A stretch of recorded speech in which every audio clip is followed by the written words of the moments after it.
यदि आपने इस वीडियो पर क्लिक किया है तो आप जरूर रनिंग करते होंगे। तो रनिंग के वक्त क्या आपकी सांसें फूलती हैं, और अगर फूलती हैं और आप इसे ठीक करना चाहते हो तो आपको सबसे पहले ये जानना जरूरी है कि रनिंग के वक्त हमारी सांसें क्यों फूलती हैं, आखिर इसके पीछे का कारण क्या है। और फिर इसके बाद मैं आपको कुछ ऐसे तरीके बताऊंगा जिसकी मदद से अभी तक हजारों लोगों ने इस समस्या से छुटकारा पाया है। और अंत में आपको एक ऐसी डाइट के बारे में बताऊंगा जिसे यदि आप 15 दिन भी फॉलो कर लेते हो तो आपकी सांस फूलने की समस्या 100% दूर हो जाएगी और आप एक लंबी रेस को आसानी से दौड़ पाओगे। तो सबसे पहले हम बात करते हैं कि जब हम शुरू में रनिंग करते हैं तो उस वक्त हमारी सांसें अधिक क्यों फूलती हैं। तो देखो, इसे आप एक एग्जांपल से समझिएगा। जैसे कि मान लो 1 लीटर का बोतल है तो उसमें कितना पानी होगा। तो इसमें तो बिल्कुल दो राह नहीं है कि उसमें 1 ही लीटर पानी होगा। और यदि मैं इसमें 2 लीटर पानी डालने की कोशिश करूँ तो क्या वो 2 लीटर पानी उस बोतल में आ पाएगा। लेकिन यदि मुझे उस बोतल में 2 लीटर पानी को भरना है तो मुझे ऐसा क्या करना होगा कि उसमें 2 लीटर पानी आराम से आ जाए। तो इसका एकमात्र कारण है कि मुझे बोतल के साइज को बढ़ाना होगा। तो यही प्रक्रिया हमारी बॉडी में भी होती है। जब हम शुरू में रनिंग करते हैं उस वक्त हमारे फेफड़ों की साइज बहुत छोटी होती है। और जो सबसे खास बात है हमारे फेफड़ों की वो ये है कि ये अपने आप को परिस्थिति के अनुसार बढ़ा सकते हैं और परिस्थिति के अनुसार ही छोटा भी कर सकते हैं। तो इसलिए जब हम शुरू में रनिंग शुरू करते हैं उस वक्त हमारे फेफड़ों की साइज छोटी होती है, इसलिए उसमें ऑक्सीजन की मात्रा कम भर पाती है। और रनिंग करते समय हमारी बॉडी को बहुत ज़्यादा मात्रा में ऑक्सीजन की ज़रूरत पड़ती है और हमारा फेफड़ा उतनी ऑक्सीजन को हमारी बॉडी को नहीं दे पाता और इसी वजह से हमारी सांसें फूलने लगती हैं। तो यहाँ पर एक बात आती है कि हम अपने फेफड़े को उतना बड़ा कैसे करें जिससे उसमें ज़्यादा से ज़्यादा ऑक्सीजन भर सके और हमारी बॉडी की रिक्वायरमेंट उस ऑक्सीजन से पूरी हो सके। तो देखो, इसका एक ही आंसर है कि आपको रेगुलर रनिंग करना है। ये जाहिर सी बात है, जब आप रनिंग स्टार्ट करते हो तो उस दिन से लेकर 4 से 5 दिन और ज़्यादा से ज़्यादा 10 से 15 दिन आपकी सांसें जरूर फूलेंगी। हो सकता है आपकी सांसें कम फूलें, ज़्यादा भी फूलें, लेकिन फूलेंगी जरूर, क्योंकि शुरू में हमारे फेफड़ों की साइज बहुत छोटी होती है। लेकिन हम लोग जैसे जैसे धीरे धीरे रनिंग करते रहते हैं तो ये अपने आप को बड़ा करती रहती है, यानी हमारे फेफड़ों का साइज धीरे धीरे बड़ा होता रहता है।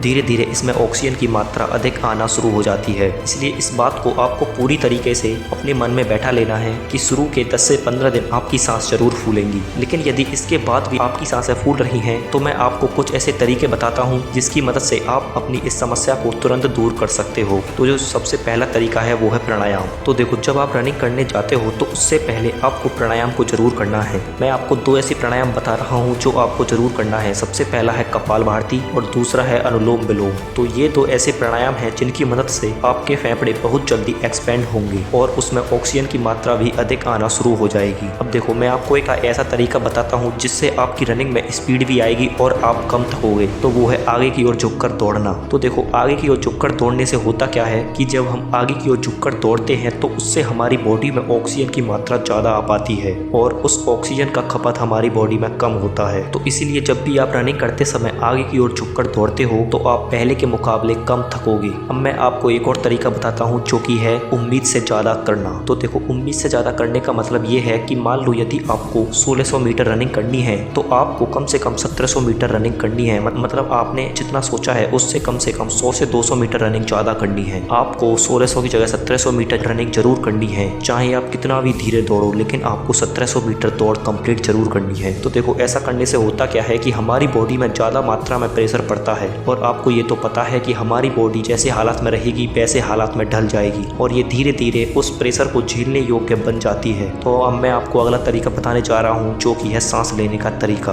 तो देखो, यदि आपकी सांसें फूलती हैं और आप लंबी रनिंग करते हो तो आपको सांस कुछ इस तरीके से लेना है कि जब आप शुरू करते हो तो आपकी बॉडी में बहुत ज़्यादा स्टेमिना रहता है और बहुत ज़्यादा एनर्जी रहती है और ऑक्सीजन की मात्रा भी अधिक रहती है। तो इसलिए जब आप रनिंग शुरू करो तो उस समय आपको अपनी नाक से ही सांस लेना है और नाक से ही सांस को छोड़ना है, क्योंकि नाक से जब हम सांस लेते हैं तो हमारा बॉडी बहुत कम थकता है। लेकिन जैसे ही जब आप रनिंग करते करते थकने लगोगे तो उस वक्त आपको अपनी नाक से तो सांस लेना है, लेकिन नाक से छोड़ने की जगह आपको मुंह से छोड़ना है। और यदि आपको बहुत ज़्यादा थकान महसूस हो तो आपको मुंह से ही सांस को लेना है और मुंह से ही सांस को छोड़ना है। और यदि आप इन तीनों तरीकों को एक एक करके अपनाते हो तो आप बहुत लंबी रेस को बिना थके कर पाओगे और आपकी सांसें भी बहुत देर तक नहीं फूलेंगी। तो ये थे कुछ ऐसे तरीके जिन्हें आप फॉलो करके अपनी रनिंग की स्पीड को और रनिंग के स्टेमिना को भी बढ़ा सकते हो और अपनी सांस को भी बढ़ा सकते हो। हम बात करते हैं एक ऐसी डाइट की जिससे आपकी रनिंग में भी स्पीड बढ़ेगी और स्टेमिना भी बढ़ेगा। तो वो जो डाइट है वो है अश्वगंधा। देखो, यदि आपकी सांसें फूलती हैं तो आपको अश्वगंधा का सेवन जरूर करना चाहिए, क्योंकि अश्वगंधा एक ऐसी जड़ी बूटी है जो आपकी बॉडी में नेचुरल टेस्टोस्टेरोन हार्मोन को बढ़ाती है। अब आपको अश्वगंधा लेना कैसे है, आपको सोने से पहले 1 चम्मच अश्वगंधा को दूध के साथ लेना है और उसे लेने के बाद आप 15 से 20 मिनट आपको नॉर्मल कोई भी प्राणायाम कर सकते हो। यदि आप प्राणायाम नहीं करते तो आप थोड़ा सा टहल सकते हो, उसके बाद ही सोना है। ऐसा नहीं कि आप तुरंत अश्वगंधा ली और आप तुरंत सो गए। जब आप अश्वगंधा को लेना शुरू करोगे तो आपका स्टेमिना धीरे धीरे बढ़ना शुरू हो जाएगा और आपकी थकने के भी चांस कम रहेंगे और इससे आपकी सांस भी अच्छी खासी बनना शुरू हो जाएगी। तो ये थी आज की वीडियो। उम्मीद करता हूँ आपको वीडियो अच्छी लगी होगी। अगली वीडियो किस टॉपिक पर चाहिए कमेंट करो। वीडियो को अंत तक देखने के लिए दिल से धन्यवाद।